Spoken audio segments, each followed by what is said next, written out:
About time we have a proper sequel to the Avengers. Avengers Age of Ultron is actually the latest movie in the Marvel Cinematic Universe and the close to Phase 2. In Age of Ultron, Tony Stark is still haunted by the events that happened at the end of the first Avengers. So he and Bruce Banner try to create an artificial intelligence to protect the Earth, and end up creating Ultron. And he's kind of a douche. Once again, this movie is starring Robert Downey Jr. as Iron Man, Chris Hemsworth as Thor, Chris Evans as Captain America, Scarlett Johansson as Black Widow, Mark Ruffalo as the Hulk, and Jeremy Renner as Hawkeye.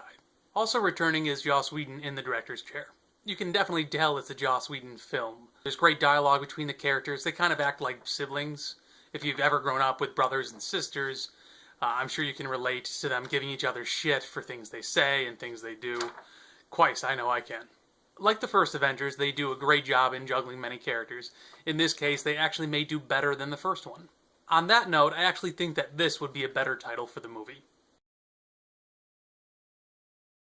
Hawkeye gets treated way better in this movie than in the first one.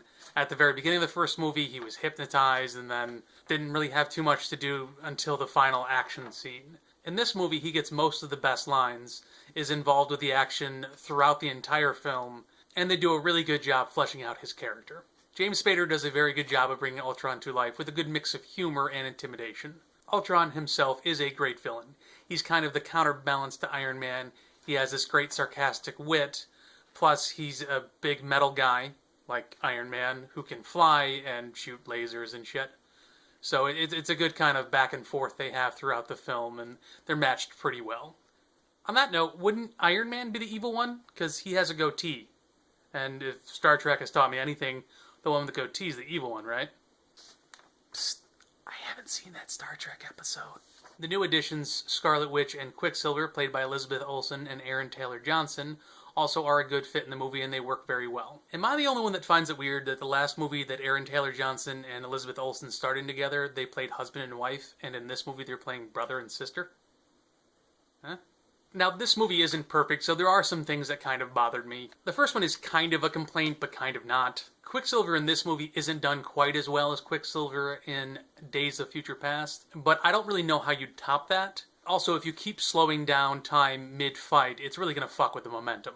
Again, this one's another kind of double-edged sword. This movie has a lot of very good jokes in it. More than the first one, even. But on that note, it actually kind of took me out of the movie with a few of the jokes they made. I don't want to mention which ones specifically because they are good lines, but it did take me out of the film. Ultron's creation also feels a bit rushed. I feel like they really should have tried to kind of flesh out how he got to the point where he becomes the villain. They show a little bit of his thought process, kind of, and what he wants to do and why he wants to do it, but I feel like they should have given it more time. There should be more in the middle, showing how he gets from being created to just, being an asshole.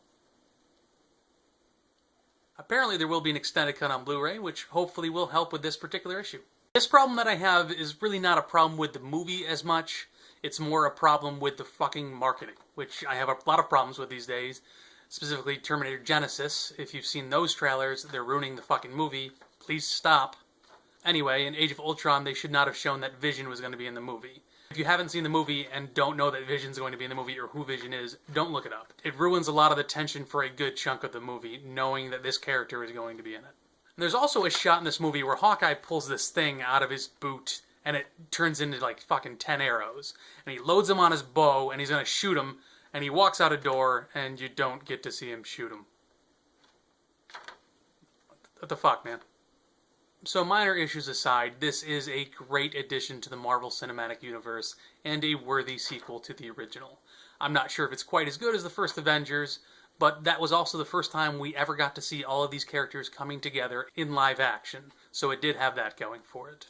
This movie is rated A.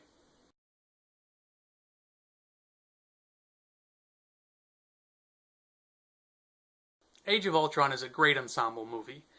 With that being said, let me know of an ensemble movie that you really like. One I really like is Serenity. It's a space western directed by Joss Whedon and is a sequel to the great but short-lived TV show Firefly. If you haven't seen it or haven't seen Firefly, I recommend watching both. Firefly is available on Netflix. So again, let me know an ensemble movie that you really like in the comments section. Make your mark below. Please like, share, and subscribe. Thank you so much for watching.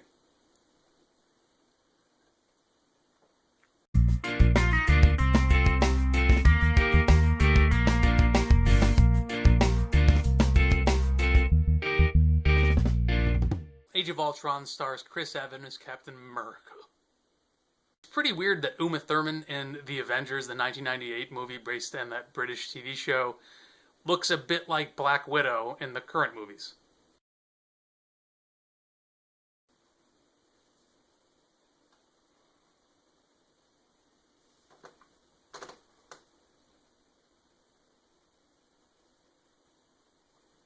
Trying to look stoic. This is a completely different beard than in the rest of the review.